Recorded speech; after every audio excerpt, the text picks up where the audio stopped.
صاحب تھوڑا سا لطیفہ بازی بھی تھی اس میں، لیکن بہرحال چلیں اگر اس میں سنجیدہ پوائنٹ دیکھ لیا جائے کہ جی وہ کہتے ہیں کہ جی جو فوت شدگان ہیں ان کے ووٹ بھی کاسٹ ہوئے ہیں، اگر یہ ثبوت موجود ہیں تو آپ کے خیال میں نہیں جانا چاہیے الیکشن کمیشن کے پاس اور صرف ای وی ایم پہ زور دینا چاہیے حکومت کو کہ جی ہم اسی لیے کہہ رہے ہیں کہ ای وی ایم آنی چاہیے، یا الیکشن کمیشن کے پاس جا کر حکومت دودھ کا دودھ اور پانی کا پانی کرے جیسے ڈسکا کے الیکشن میں نون لیگ گئی تھی؟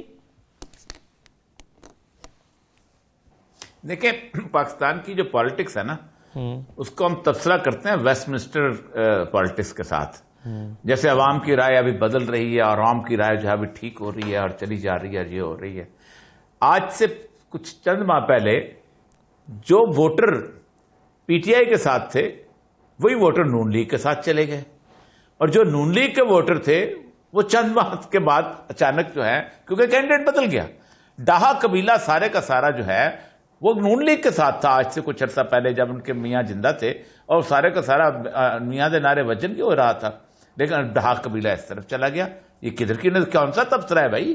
اور ادھر وہ رانا صاحب جو ہے وہ راجپوت ہیں، پناہی راجپوت ہیں وہاں کے، ان کا اپنا ایک اثر و رسوخ ہے اس علاقے کے اندر، وہ پہلے ادھر سے پی ٹی آئی کے وہ وہاں چلے گئے۔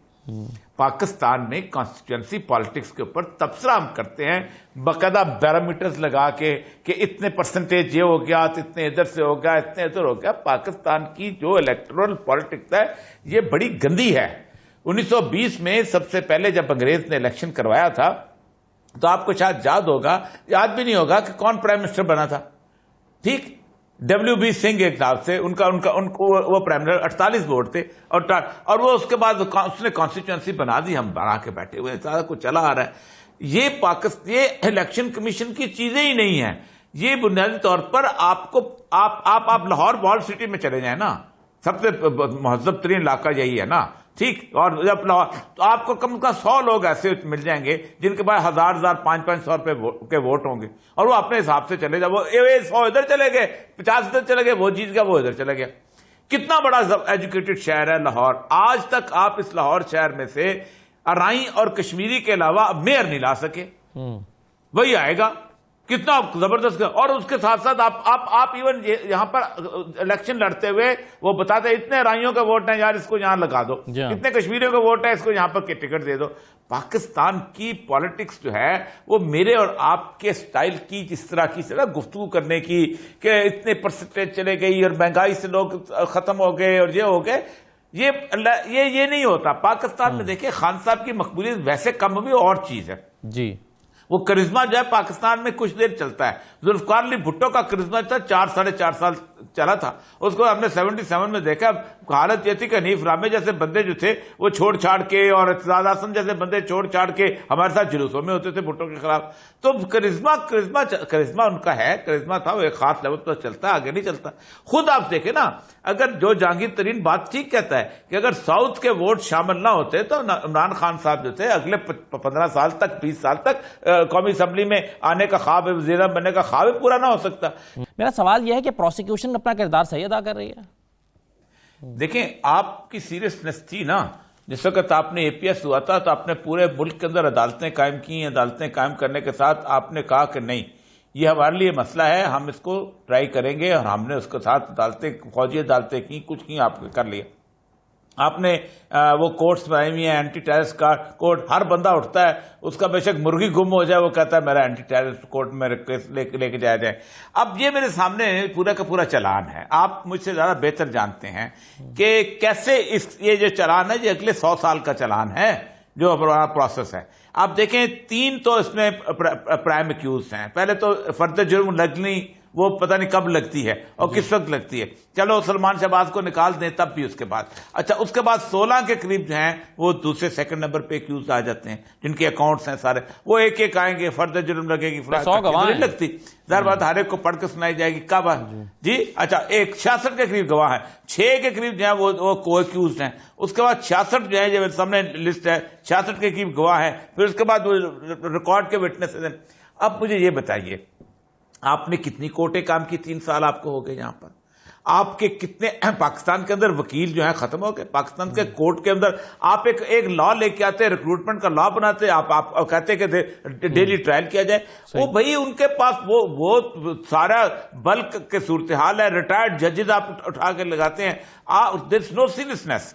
آپ کو بتاؤ لیکو انوار نے ایک تقریر کی تھی بڑی مزدار، جب وہ الیکشن آیا ہے جب وہ حکمران بنا ہے پرائم منسٹر تو اس نے بڑی فورسفلی تقریر کی. اس نے کہا یہ ملک ٹھیک نہیں ہو سکتا جب تک ہم ان لوگوں کو کہ جن کے بارے میں پرسپشن ہے کہ یہ کرپٹ ہیں ہم ان کو جیل میں نہ ڈالیں اور وہ جیل میں ڈال کے بھول جائیں کہ یہ لوگ کیا تھے.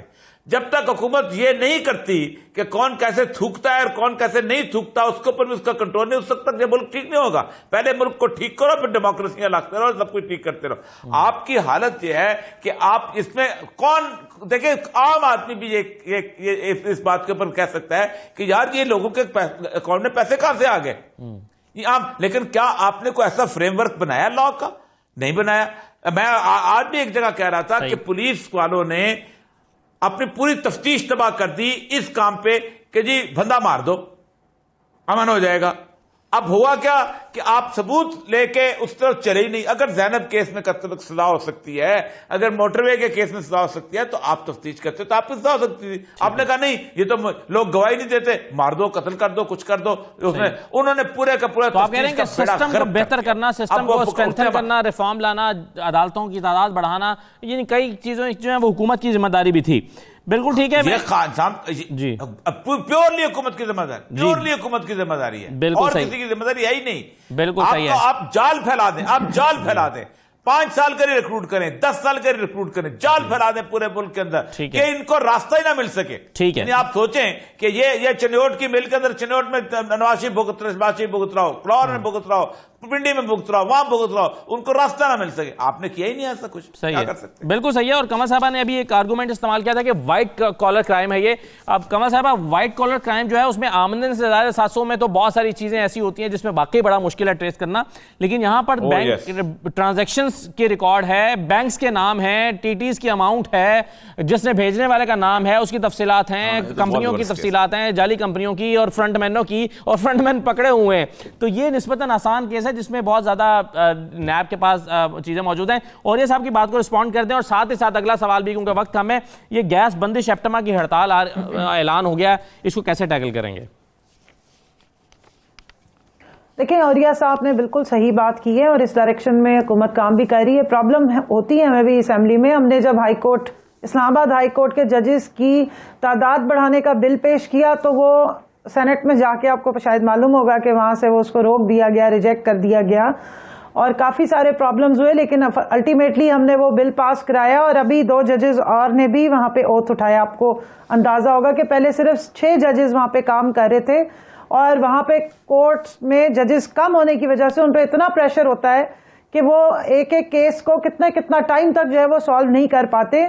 تو ایک تو اس طرف بھی ڈائریکشن ہے, دوسرا ایویڈنس کو اور دوسری جو یہ سول پروسیجرز وغیرہ کو آسان بنانے کے لیے اس دفعہ بھی جو ہم نے جوائنٹ سیشن میں سے بھی بہت ساری چیزیں پاس ہوئی, اس سے پہلے سیشن میں بھی ہوئی, اس پہ ابھی کچھ دنوں میں آپ کو ساری بریفنگز بھی ملیں گی کہ ایویڈنس کو ریکارڈ کرنے کے لیے چیزوں کو آسان کیا گیا ہے.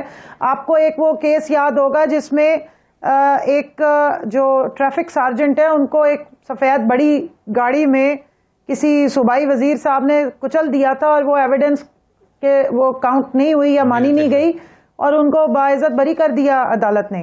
تو ان چیزوں کو یہ جو لکوناز ہیں, گیپس ہیں, ان کو آئیڈینٹیفائی کر کے کافی سارا کام ہو رہا ہے اور اس دفعہ بھی ہوا ہے. لیکن آپ نے عوریہ جان مقبول صاحب نے ٹھیک بات کی ہے کیونکہ ابھی بھی بہت سارا کام ہونے والا ہے, بہت سارا پریشر ہے, بہت ساری چیزیں پینڈنگ پڑی ہوئی ہے.